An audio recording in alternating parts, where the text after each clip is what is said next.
आज हम बिहार बोर्ड के ऑब्जेक्टिव के दृष्टिकोण से इसको आप लोग समझते भी जाइएगा और लिखते भी जाइएगा। बिहार बोर्ड में जो ऑब्जेक्टिव क्वेश्चन पूछा जाता है उसी दृष्टिकोण से ये वीडियो बनाने जा रहे हैं। ये जैव अणु चैप्टर का है। जैव अणु, बायोमोलिक्यूल्स, केमिस्ट्री, ऑर्गेनिक केमिस्ट्री के अंतर्गत ही आता है। ये इसमें जितना भी ऑब्जेक्टिव बताने जा रहे हैं ये बार बार रिपीट, इसके अलावा भी कुछ थोड़ा बहुत पूछते हैं, लेकिन इस सब ऑब्जेक्टिव बार बार रिपीट करके इसी में से आते हैं। अब जैसे देख लीजिए, कार्बोहाइड्रेट का सामान्य सूत्र CxH2O का होल y होता है। ये किसका है? तो कार्बोहाइड्रेट का सामान्य सूत्र है।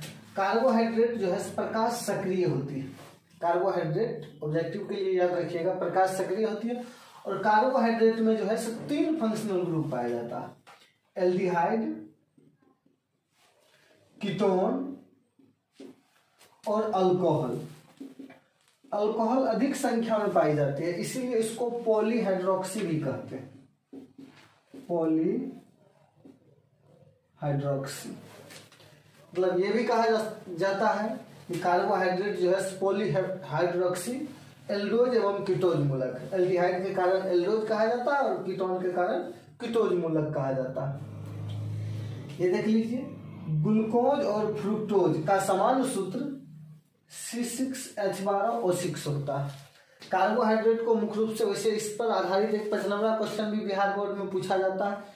नेक्स्ट इसके बाद हम वो 5 नंबर क्वेश्चन की भी चर्चा कर लेंगे। अब देख लीजिए, मोनोसेकेराइड ऑब्जेक्टिव में ये मोनोसेकेराइड क्या है? ये जल द्वारा अपघटित नहीं होता है। जल द्वारा ये अपघटित होता ही नहीं, किसी भी भाग में विभाजित नहीं होता, अपघटित नहीं होता है। पूछ देगा कौन ऐसा कार्बोहाइड्रेट है जो जल द्वारा अपघटित नहीं होता है, तो वो है कौन?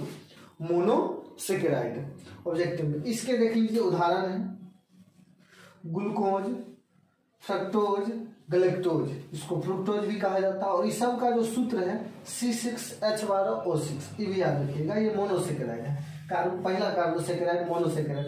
अब देख लीजिए दूसरा ओलिसेकेराइड। ओलिसेकेराइड किसको कहेंगे? इसमें 2 से 10 तक समान रूप से 2 से 10 ये मोनोसेकेराइड जो है।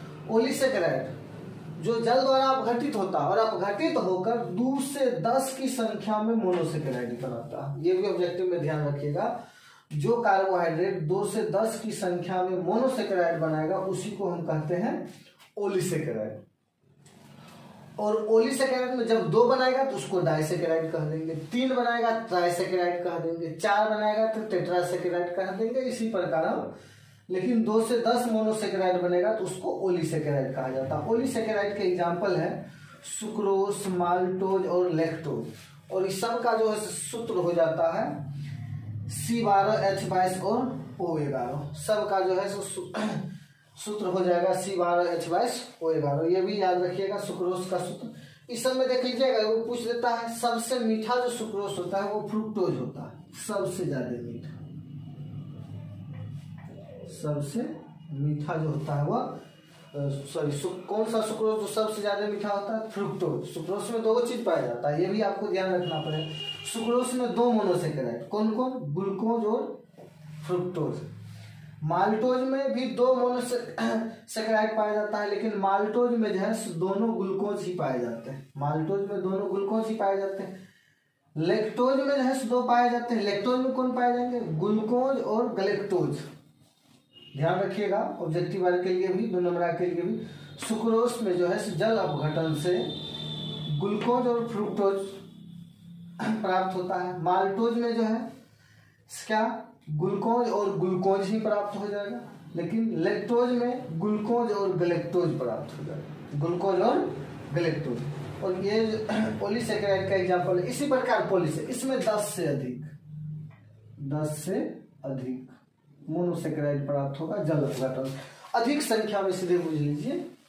और इसके एग्जांपल है स्टार्च, सेलुलोस, ग्लाइकोजन, ये मुख्य एग्जांपल है। और इसका जो है सामान्य सूत्र हो जाता है कितना? C6H10O5 का होल n हम कर सकते हैं। तो ये सब, इस सब का यदि किसी का भी पूछ देगा सामान्य सूत्र क्या है तो यही होगा इसका। और ये सब पॉलीसेकेराइड के एग्जांपल। अब देख लीजिए, ग्लूकोज में कायरल कार्बन की संख्या, यहाँ पर सबसे ज्यादा सस्पेंस रहता है अधिकतर। यदि 4 और 5 दोनों दिया हुआ है तो आपको 4 ही लगाना है। लेकिन यदि उसकी जो श्रृंखला खुल जाती है तो वहां पर यदि 4 ऑप्शन बने हैं तो फिर वहां पर 5 होगा। खुली श्रृंखला उसमें जो है चक्रीय साइक्लिक जो है उस पर डिपेंड करता है, और बॉन्ड पर OH और H का जो बंधन है उस पर डिपेंड करता है, जिसमें कायरल कार्बन आखिर हो गया। लेकिन ऑप्शन में यदि 4 है तो आपको 4 ही, 4 में है तो वहां पर 5 कर देना। ज्यूटर आयन, तो ज्यूटर आयन एमिनो अम्ल बनाता है, और एमिनो अम्ल में मुख्य रूप से 2 फंक्शनल ग्रुप होता है, याद रखिएगा, एक एमीन और दूसरा कार्बोसिक्लिक अम्ल। 2 फंक्शनल ग्रुप जो है एमिनो अम्ल में होते हैं, एक एमीन और दूसरा कार्बोसिक्लिक अम्ल, और ये दोनों जब जिसमें रहते हैं उसी को हम एमिनो अम्ल कहते हैं। और एमिनो अम्ल में क्या हो जाता है, जो दोनों, जैसे ये एक प्रोटॉन त्याग करेगा और ये एक ग्रहण करेगा, तो उस कंडीशन में ये ज्यूटर आयन का निर्माण करता है। उसको अब 2 नंबर में चर्चा है। इसमें पूछ देगा कौन ऐसा यौगिक है जो एमिनो अम्ल बनाने में समर्थ है, तो आपको ध्यान रखना पड़ेगा जिसमें दोनों फंक्शनल ग्रुप, एमीन भी हो NH2 भी और कार्बोसिक्लिक दोनों हो, वही ज्यूटर आयन बनाने में सक्षम होगा, वही एमिनो अम्ल होगा। अब देख लीजिए, मानव शरीर जो है विटामिन उत्पन्न नहीं करता, विटामिन हमको लेना पड़ता है, मानव शरीर कभी भी विटामिन उत्पन्न नहीं करता। देख लीजिए, ये भी बिहार बोर्ड पूछ देती है, विटामिन ए का जो है रासायनिक नाम है रेटिनॉल।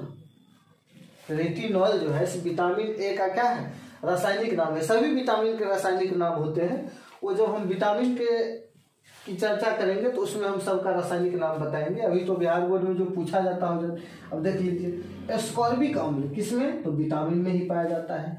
और एंजाइम क्या है, तो एंजाइम एक प्रकार का क्या है, विटामिन ही है, एंजाइम जो है प्रोटीन है, और प्रोटीन जो है एमिनो अम्ल का बोलक है। बहुत से एमिनो अम्ल, यहाँ पर हम बोले थे एमिनो अम्ल में 2 फंक्शनल ग्रुप होते हैं, NH2 और COOH। तो बहुत से एमिनो अम्ल मिल जाते हैं, तो किसका निर्माण करते हैं, प्रोटीन का निर्माण करते हैं। अब इसके बाद हम इस चैप्टर का जो है 55वां क्वेश्चन की चर्चा करेंगे।